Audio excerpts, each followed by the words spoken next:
Hello, this is an assessment of a Model K Steinway upright piano made in 1927, height 130 centimetres, the same height as the Yamaha U3.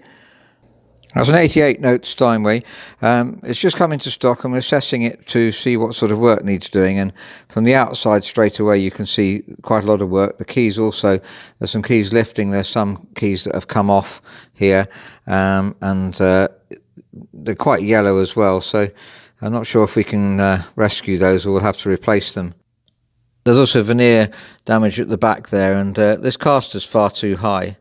The caster being too high means the pedals are too high, really uncomfortable to use. You can see here how much the piano's been used. One sign is how much the right-hand pedal is worn. I would say that's about average for the age. It's probably a bit less than average, just starting to curl over there. If it's very worn, often wears right through. Left-hand one's not used so much, obviously.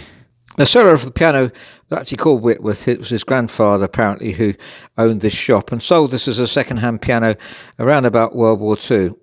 At the back there, you can see a telltale sign of moths. A lot of that nameboard felt, as we call it, has been eaten. Sorry, I got that wrong. The grandson said that it was sold originally around about World War II, reacquired for his grandson in about 1970. And now let's look at the inside of the piano, and we can see that there's quite a lot of things to do. See those strings coiled, lots of bass strings broken, and you can see the missing. There's no doubt about having to replace the bass string. Somebody's tried to replace some here, no doubt successfully, but really it's much better to replace the whole lot. If you listen to the bass, it has typically rich Steinway bass, then we wanted to keep it even throughout. There's some sticky hammers down the bottom end of the piano. I suspect the bottom end particularly has got damp. So there's restringing needed and recentering of hammers, I expect there. There's a damper not pulling off there, and so on. In fact, I think really it looks to me, because the piano is a semitone flat, that's A, and that's practically a semitone flat, and so that's an indication usually that the piano hasn't been tuned for an extremely long time, and maybe even since certainly before 1970. That's a semitone wouldn't go down that flat normally. I'm just showing you these here we have some replacement strings in different parts here. There, for instance, there's not enough coils on there really. It should be 4 coils, so you can use the same string again if it breaks. And other videos about that. I'm trying to say too much in one video, sorry. Very rusty here as well. And the moths have damaged the hammers, you can see here. Not too much, I don't think they've caused any real tonal damage to them, but you see the hammers are quite worn, probably from when it was originally sold. Maybe, it's difficult to say really. It has had quite a bit of use at some stage. If you listen, that hammer's very weak there, I noticed that particularly. But that's partly because the hammer itself has moved over a bit, and you see that part of the hammer, it's sort of moving into the string as I push it, so that's making it sound very weak.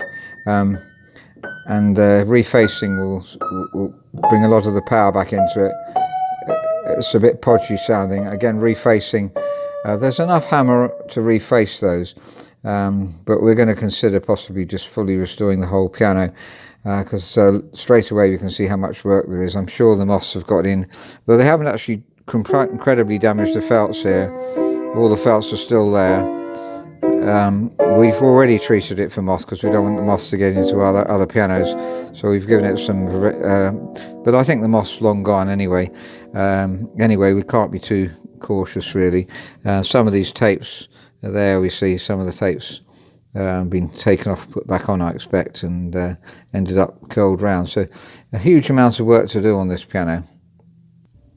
Now, deciding to take on full restoration, you want to make sure the tone round here is still very full. That'll obviously be better once it's new strings and pitch raise, and it is very full. This is a wonderful age for Steinway. By the way, technicians might be interested to know that it still has the old Steinway H flange. That is, sorry, I can't focus very well here. I want you to look through, there we are, to the hinges down the bottom there, and you'll see the screws there. Basically on an H flange, the hammer is on the same hinge as the damper. That's pretty unique to Steinways, I think. And this is 1927. We have a younger Steinway in stock, which I'll show you, has an ordinary flange like everyone else has. This is the shorter Model V Steinway, plainer looking, as you can see, 1938 I believe, and we'll look at the flange, you'll see show what I mean. Well, this is the one with the plainer front, so you're likely, if you've got a plainer front, to have a normal modern flange. Looking through here then at the flanges, and we've taken some hammers off because we're going to change the hammers on this piano. This piano is in much better condition, but we felt that replacing the hammers would add a lot to the tone of the piano. So if you look there, it's got a normal, if you look at the damper flange at the back there, that's separate from the hammer flange. You can actually see the flange, the hinge there. We've taken the hammer off there, and that's like a normal piano with a hinge for the hammer, separate from the hinge from the damper.